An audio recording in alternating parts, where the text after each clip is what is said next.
You're listening to Answering the Call, the official podcast of the 12th Man Foundation. Our show provides listeners with an insider perspective of Texas A&M athletics and its greatest supporters.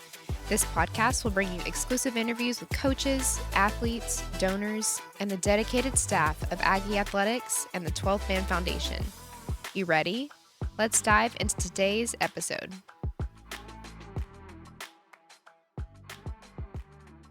Howdy, and thanks for tuning into another episode of Answering the Call. This is your host, Ivy Robinson, and today I am in studio with Texas A&M basketball guard Jace Carter. Thanks for being here and coming on the show today, Jace. Of course. Thanks for having me. Jace, to start off, what is a unique fact about yourself that not many people know? Actually, something I'm trying right now is I'm learning the piano. Really? Yeah, I am. I played piano growing up. Really? Yes. I might need your help because I'm struggling right now. I used to play when I was younger with my brother. I played nobody knows that, though. Like I'm learning the piano now. I was able to learn the guitar. We called it percussion at the time. So I was around music my whole life growing up, and I live a boring life. I don't do too much. I have a dog. I walk 5 miles a day with her and kind of just hang out and float around and make sure if I'm not playing basketball, I'm at the house chilling. So that is so fun. Did anyone encourage you to start playing music, or do you have a musical family? No, not at all, actually. It's just me venturing off. I'm trying to find a hobby. I don't do a lot of stuff at all. I'm always at the house with Layla. So when I'm not walking her, like I try to figure out something I could do. And it's hard. It's not as easy as it looks. So it's just I'm starting from ground one. Like I know the little songs, like the little one-note songs. I'm trying to learn chords and stuff like that. And it's been fun. It's been challenging, but I'm loving it so far. So that's so fun. That's taking me back. You learned your chords and then your scales. Yeah. Music theory. It's hard, but it's definitely a good hobby to have. Like it is. Just to be able to go on the piano and be like, oh, yes. You play the piano? Yes. So. Piano is so therapeutic to me. It is. Have you been in the flag room? Yes, ma'am. The MSC? Mm-hmm. People just play. I was that, and that's what I went over there with Buzz and CJ. Buzz he spoke somewhere, and I walked past. I'm like, I can play piano. Like I know how to play, just not very fluent. Like I know the little easy songs, but just because I remember each chord, not because I know the chord exactly. So there you go. Maybe one of these days we'll hear you playing in the MSC. We'll see. I don't know about that, but we'll find out. Could you tell our listeners about your background and where you're from? My name is Jace Carter. I'm from Titusville, Florida. I was raised with my mom, my dad, Allison and Chris Carter. I have 2 brothers. I'm the middle child, so I was the troublemaker growing up. So Titusville, Florida is a small town. Not a lot of stuff going on. We just got a Chipotle 2 years ago, and it was a super big deal. We don't have Chick-fil-A or Wawa and anything crazy over there. How big is the town, like population-wise? 18,000.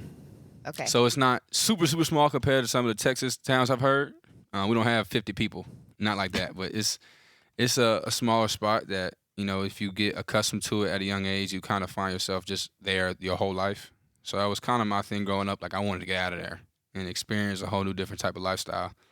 Ultimately, that's what led me to Chicago. Went to Chicago for 2 years and got to play for a school called UIC, a small school that is a mid-major, low-major, downtown Chicago, which is the complete opposite of what I was used to growing up. And I got to learn from 2 of my best friends, Brandon Battle and Jalen Johnson, who were 24 and B's 20. He was 25 at the time, who's now 28. And I was an 18-year-old that didn't know anything about Chicago or how to live or I had an idea about how to go about stuff, but it was an opportunity for me to learn from someone who's been through a JUCO and a different school and transferring into how they viewed life. Was there for 2 years and had a successful sophomore season. And ultimately, I'm here now, and I'm excited. I love it here. So. What a journey. I want to go back to your upbringing. Do you remember the very first time you started playing basketball? Did anyone encourage you? Oh, man. Yeah, I played basketball. My mom, my dad bought one of those little tyke hoops. I had that in my patio, and we had a little when I stayed on Peachtree, we had a small little patio area. Me and my older brother would play. He was bigger, stronger than me. He would just dunk on me every time he had a chance, and I used to get beat up all the time by him and his friends. Like I was a young kid that everybody knew and everybody was cool with just because I played basketball. So, like, word got around that I played basketball, and I was just around all the older people, all the older kids, and I was always playing with older kids, and I always get beat up, and I'd always, like, get thrown around because I was so skinny and young and frail. And then as I got older, it went from me to Jet, who's my younger brother, who I just beat up on him. So I was playing. Just pass it down. That's all I did. So I would play with Jet, and he would cry because I would not take it easy on him at all. So I was playing, and then my dad put me in a church league called Upward, and that's when I kind of got the gist of organized basketball. And then we did YMCA, and that was too easy, so he put me on a higher team, or I was playing in a different age group. Like, I was the third grader that was playing with eighth graders when I was younger. So I've always been around basketball. My mom and dad both played.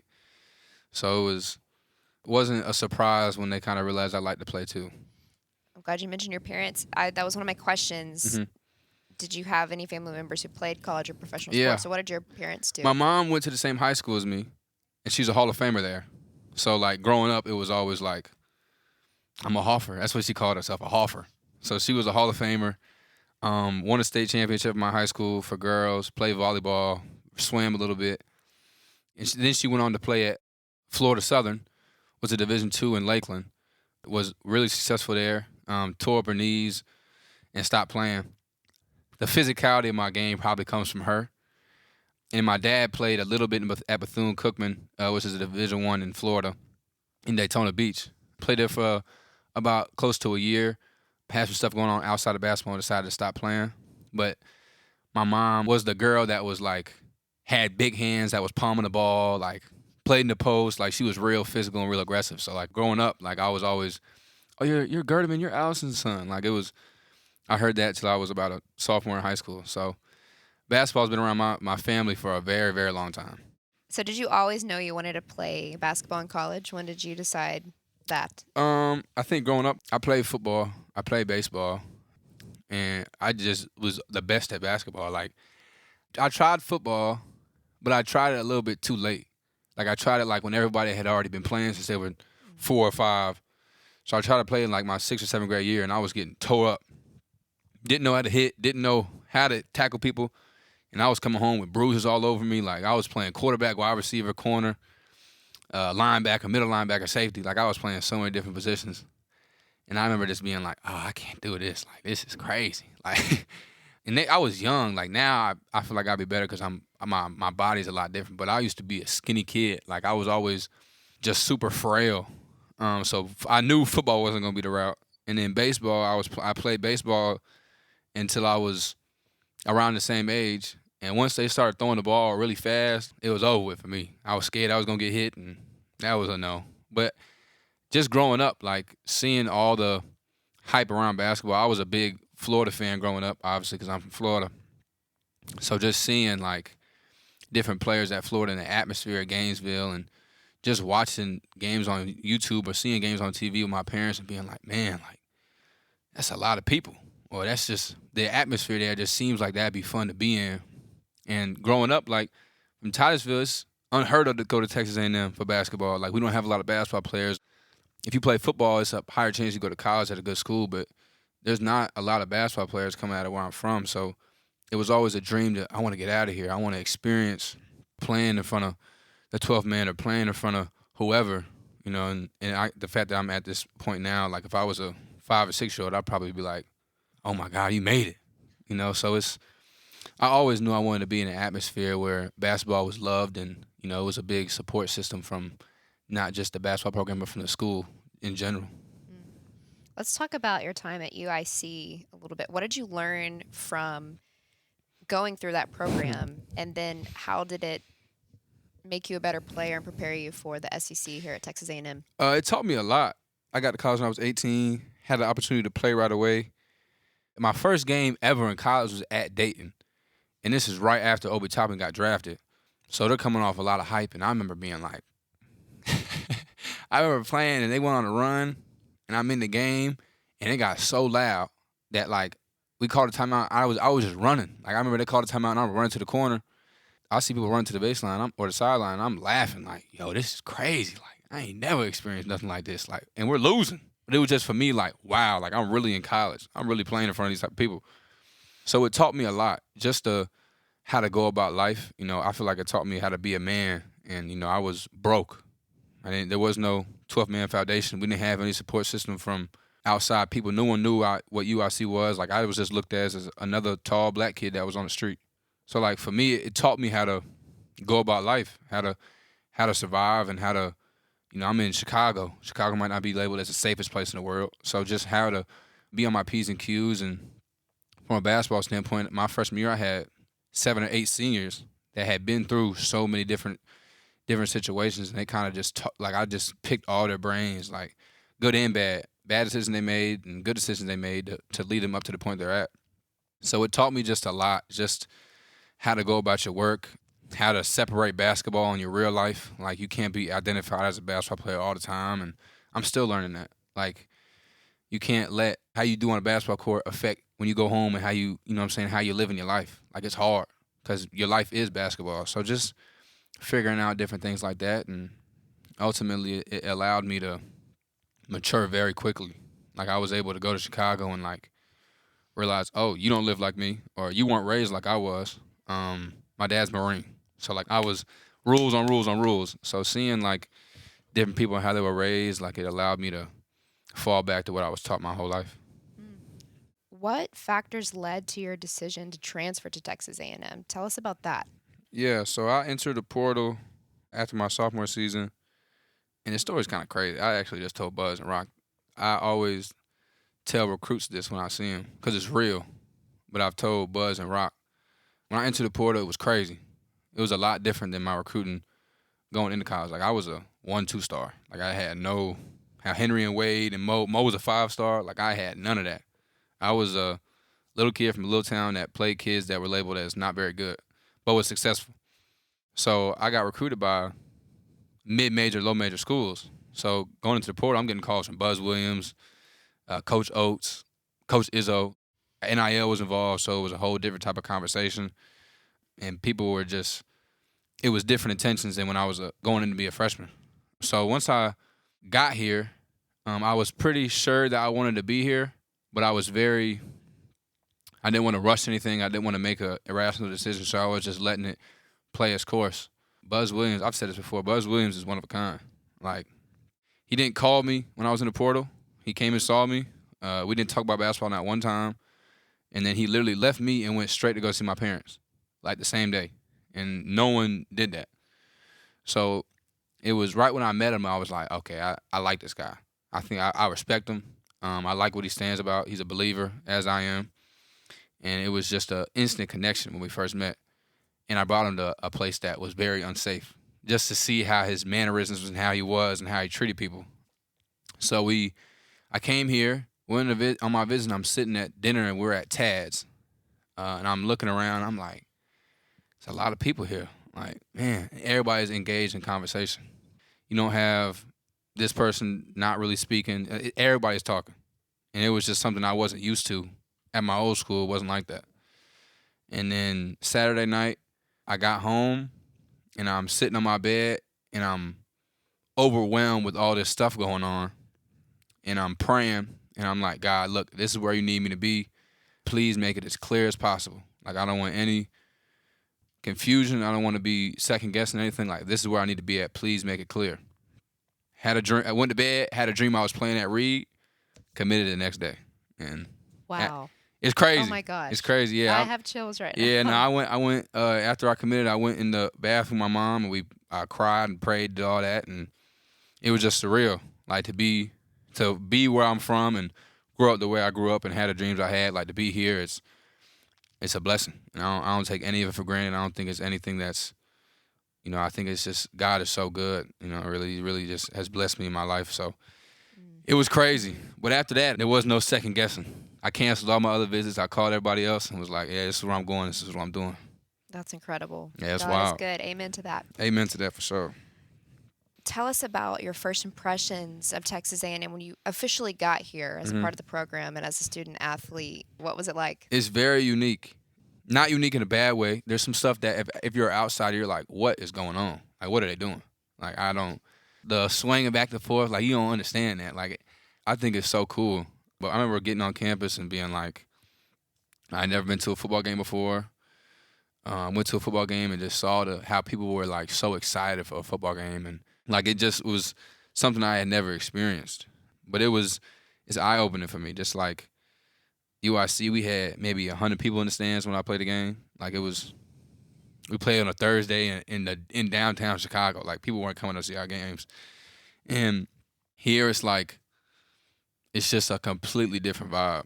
Everybody wears their ring. It's just a big deal. It's just everybody really takes pride in coming here and graduating from here, and I'm still experiencing it. Like I'm still experiencing 12th man. I'm still like, I think it's crazy that we have a whole production system for athletics, and there's podcasts and there's events, and it's just everybody loves Texas A&M and they love to be an Aggie. Do you have a favorite Aggie tradition? I like the saw. Yeah, Is that what it's called? It's saw? him sawing him off. Yeah, I love that. I think that's so cool. Like just everybody like all locked in, they swing it back and forth. Like, yep. I think that's the coolest thing. And the ring. So once I get mine, I wear mine every day. Jace, what are you studying here? I have a major in agriculture, leadership, education, development with a minor in entrepreneurship. That is great.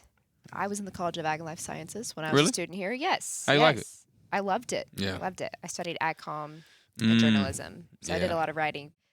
During the basketball season, what does your typical schedule look like, and how do you balance the demands of being both a student and an athlete? I feel like me being 21, I handle it a lot different than me being 18. Like I said before, I have a dog, so that throws in a whole different type of routine. Wait, but I just have to know, what kind of dog? She's a rescue, so I say she's a pit lab. She's all black. She's about 50 pounds. Her name's Layla. She's mixed with who knows what. I got her in Chicago when I was 18. Very irrational.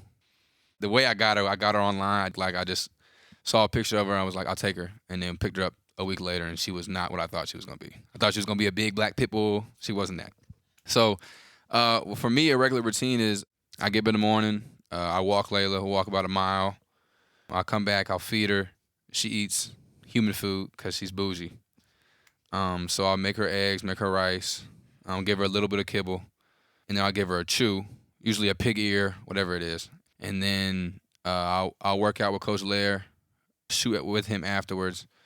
If it's a regular day, I'll go to class, then go to study hall, then go home, take her outside for a little walk, like a half a mile, maybe sit down for a second, just kind of like decompress, make sure I'm in order, then go lift. See Eddie B, who's our athletic trainer, if I need to. If my body hurts a little bit more. But I've started learning walking makes my body hurt a little bit less because I'm always moving. And then we'll have practice again. Afterwards, I'll shoot with Coach Lair, and then I'll go home, and I'll walk about 2 or 3 miles, and then I'll do my homework, and I'm usually in the bed by 8:30, 8:45. And I'm doing it. I do that every day. And to a regular person, that's probably like so boring, but like I love it because I love routine.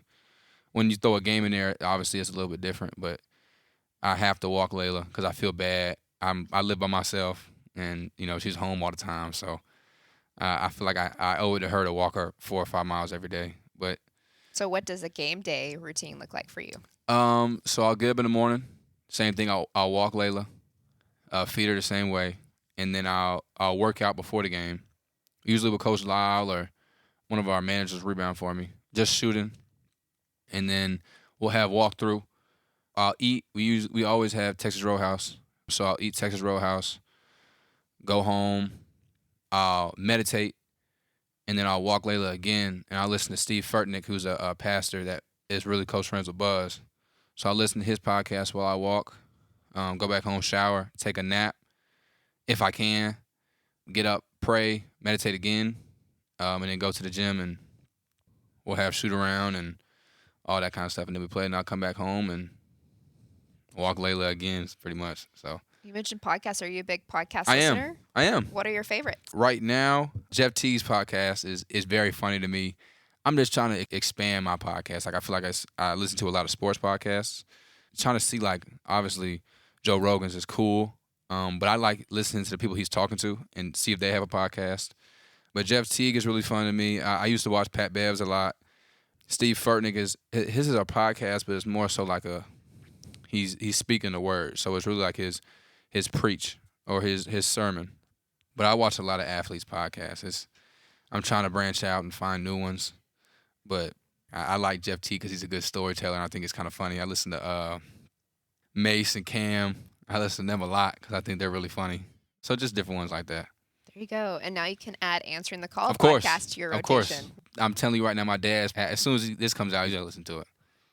So, Jace, I want to go back to talking about just the resources and support that student athletes have here at Texas A&M. And the 12th Man Foundation helps drive a lot of that support through philanthropic giving, through season ticket holders purchasing season tickets. And many of those resources are sports medicine, mental health, facilities, academic support. All of that is made possible through their contributions. Some of those supporters are listening to this episode right now, so what would be your message of gratitude to them? Thank you. I think like I tell people this all the time, like the way A&M is set up, and like you said, the amount of resources we have and the type of love we get, and just all the different. There's a coach for everything.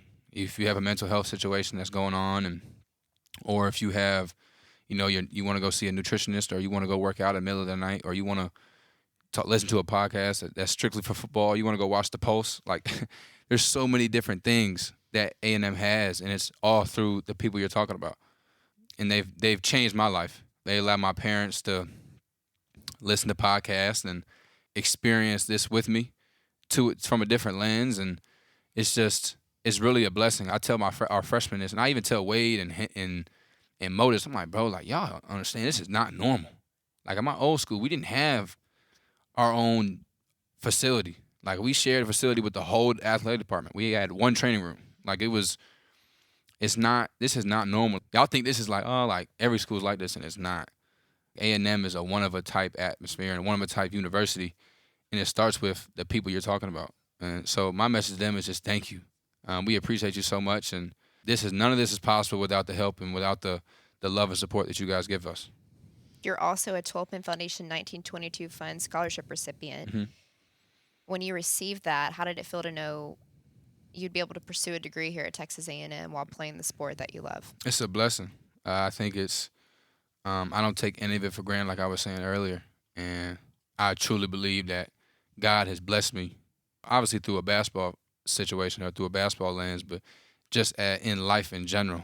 Like, I've got to experience so many different things, and I'm 21 that a person that's high school at 45 has never experienced. And I've got to meet so many great people, and a lot of that is through exactly what you're talking about. So I'm truly blessed, and I'm honored to receive a scholarship from them, and it's changed my life, and I'm looking forward to graduating and walking across the stage, and I'm looking forward to all of it. For this to be my last year and for it to be here, I can't write a better story than that. So speaking of graduating, walking the stage, looking to the future, where do you see yourself going in this life beyond Texas A&M? What are the goals? I think obviously I want to play basketball until I'm 100. That's just unrealistic. But I want to be able to experience more. I want to travel the world. I want to. If I had to live in Europe, I want to live in Europe. If I had to live in Greece, I want to live in Greece. If I had to live in China, I want to live in China. Like, I want to be able to see more than College Station, than Titusville, than Chicago. Like, I want to be able to say, oh yeah, like when I was 25, I got to live that life. And obviously for me, like, I was just having this conversation not too long ago. If I'm not playing basketball, like, in my head, a perfect scenario, I want to live in the middle of nowhere with a lot of land. I want to have my kids run around. I want 3 big dogs, just all outside. Like, that's just the lifestyle I see myself living. Like, I don't want to be involved in too much. I just want to be out of the way and have a successful family and a loving family. But for me, like, if I'm not playing basketball, obviously my minor's entrepreneurship. I'm learning now how to start my own business. My mom's an entrepreneur. Me and her are like the same person. So just seeing how she runs her business, and taking an ethics class and taking a leadership class and figuring out how to be a leader. If entrepreneurship doesn't work out, like, I might want to start coaching or get involved with a basketball staff or any type of staff just to help other people. Like, I want to be able to have an impact on someone else's life the way Buzz Williams has impacted my life, or the way Steve Rockefeller has impacted my life, or just the way I've experienced coaches and how, like, I'll have Buzz and Rock are going to be in my wedding. Like, the way I have those type of relationships with my coaches and my staff members, like, I want to be that for somebody else. So figuring out what that is and and I'm still learning. Like I'm still trying to figure out what I like to do. I've been playing basketball my whole life, and trying to, whether it's me taking a piano class or whether it's me, walking and trying to find a Bible study person or like just stuff like that. Just trying to branch off and learn more about myself. So in 20 years when I'm done playing basketball, I have something. Okay, this is what I like to do. This is what I can start doing. So Yeah, to have another passion For sure. and hobby to fall back on. For sure. Right, and enjoy for the rest of your life. So, Jace, let's talk about NIL for a minute. Can you share how the ability to profit off of name, image, and likeness has impacted your student athlete experience? Oh man, it's completely different. I mean, like my first 2 years of college, like I was broke. Not saying by any means am I rich, but like my first 2 years of college, I'm like, whoa, I'm living in downtown Chicago. It's a lot different. Gas is $4 compared to $2.95. I didn't have a car. I walked everywhere. I had a dog. Like it was a whole, like I had to really be disciplined in how I was spending my money. Whether that's cooking, whether that's, we didn't have a cafeteria. Like there was no Clark. Like it was literally like, Tight budget. yeah. After practice, we love you. See you tomorrow. It's allowed me to be financially stable. And, my parents come see games now, and my little brother has the ability to stay with me. And it's been a really good blessing on me. And it's allowed me to be financially stable when I'm done with Texas A&M. People go to school for different reasons, and me coming to Texas A&M had nothing to do with NIL. Like it wasn't something where I'm like, I'm not going there if I don't get this or what. Like that wasn't a conversation I had with Buzz. But it's been a blessing. Like I called my mom and dad, and like I'm on the phone with them crying. Like this is crazy. I'm in a situation now that like 2 years ago I'm living off $2,500 for 5 months, trying to figure out how I'm gonna eat and how Layla's gonna eat. And Layla's eating better than me. Sometimes like it was a whole different lifestyle I was living in. To be in here, like I don't take anything for granted, and I'm glad that I was able to live those 2 years the way I was living, because it allowed me to the last 2 years to live the way I live now. Like it's completely affected and changed my mindset when it comes to money or when it comes to scholarships or when it comes to food. It's just it allows you to be smart about how you spend your money. Yeah, to have that perspective. For sure. Right. Are there any specific resources that have significantly impacted your time here at Texas A&M, whether it's the academic center, whether it's sports medicine, anything that specifically impacted you in your journey? Yeah, we have our academic advisor, Macy Richardson. She's helped me a lot since I've been here. UIC was a really hard school, academic-wise, and coming here and being able to have I need a tutor for this, or I need a writing coach for this, or I need more time doing this. To have that ability and those resources, like, it's why I'm on pace to graduate when the amount of time I'm graduate. Like, I came here with less credits because all my credits at UIC didn't transfer over. So I had to do a little bit more. And Macy shout out to Macy. She's the best academic advisor I've ever had. And she's able to allow me to pick her brain, and she's helped me a lot. So academic resources, for sure. Sports medicine, Eddie B I don't know if you know Eddie B. Eddie B is hilarious. He is one of the best human beings I've met. He is very unique.